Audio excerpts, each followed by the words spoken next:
All right, 4 under today. Talk us through your run. You started on the 10th creek. Yeah, I started on the 10th at 7 a.m. this morning, so felt pretty good. I mean, I have to say, even though it rained, I was quite lucky with the weather. The rain never made it really cold, so it was no real wind. It was just kind of not target golf because it's links golf out here, but it was. I mean, it's obviously easier than the wind that picked up right now.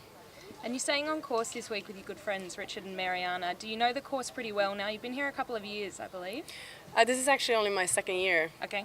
I don't know why they haven't told me to come out earlier, but yeah, last year was the first time. So I wouldn't say that I know the courses because we tend to do other things when I'm here. We play a little at night just because it's light so long, and then kind of go to the beach, and I try to get rid of the jet lag, so I tend to sleep in the morning and just relax. The creek course has clearly agreed with your game. What do you know of the beach course, which you'll be on tomorrow, and how do you approach that?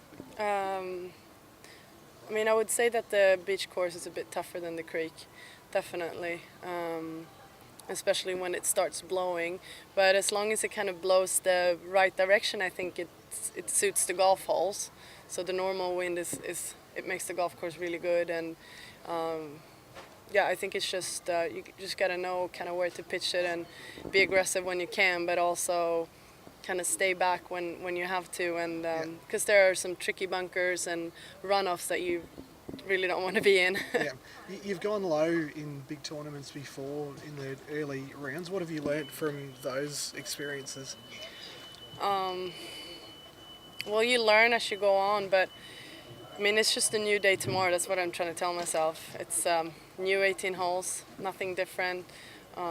It's nice to get a little sleep in tomorrow, but just don't want to have too high expectations because it's the first tournament of the year. And I'm obviously, if somebody had told me this morning that, okay, would you take 4 under, I would have said, yeah, I would. So just trying to get out with some mentality. It's a new round and don't have too high expectations. It's early in the year.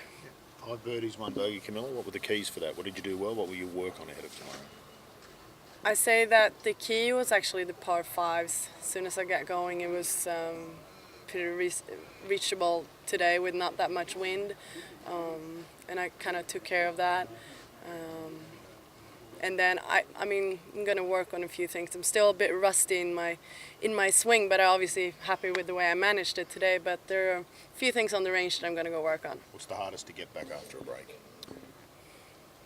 I would say back home we hit indoors and we hit off a mat, and you can't really see how the ball's flying.